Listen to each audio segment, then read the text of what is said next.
বিভিন্ন সরকারি চাকরির পরীক্ষায় তোমরা এইরকম কোয়েশ্চেন পেয়েছো।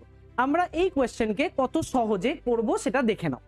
8-এর গুণিতক আছে, 8-এর প্রথম 25টি গুণিতকের গড় কত, এটা প্রশ্ন, তার অপশন এগুলো। তাহলে 8 সংখ্যাটাকে প্রথমে লিখে দিলাম, যতগুলো সংখ্যা চাইবে তার পরবর্তী সংখ্যাটাকে লিখবো। তাই 25-এর পরবর্তী সংখ্যা হচ্ছে 26, সেটাকে লিখলাম, বাই 2 করে দেবো। তাহলে এখানে কাটাকুটি করলে 4, এটা সমান সমান কি হয়ে যাবে 104। আমাদের option B is the answer. এবার এটাকেই আমরা একটু ডিটেলে ভালো করে বুঝে নেব। কিভাবে? দেখো, 8-এর প্রথম 25টি গুণিতক বলতে আমরা যেটা বুঝি সেটা হচ্ছে যে 8 প্লাস 16 প্লাস 24 এরম ভাবে করতে করতে 25টা গুণিতক অবধি আমাদের বলেছে। এবার তার গড়, গড় করা মানে কি?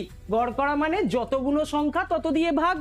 এবার আমরা যদি 8 এখান থেকে কমন নিই, দেখো 1 প্লাস 2 প্লাস 3 এরম করে করে 25 অবধি তোমার থাকছে, তলায় 25 থাকছে।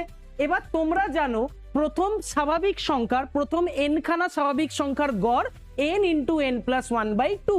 তাহলে আমরা যদি সেই ফর্মুলাটা প্রয়োগ করি, 8 ইন্টু n, এখানে কত, n এর ভ্যালুটা তোমার 25, তাহলে 25 ইন্টু n প্লাস 1 মানে 25 প্লাস 1 কত 26/2 ইন্টু অ্যাভারেজ করছি, তাই জন্য নিচে অলরেডি 25 আগে থেকে রয়েছে। তাহলে 25 আর 25 কেটে দিলাম, 2 দিয়ে এটাকে কেটে দিলাম 13, 13 ইন্টু 8 কত হয় 104। এই ব্যাখ্যাটাই, এটা হচ্ছে তোমাদের ডেসক্রিপটিভ ব্যাখ্যা। Thank you.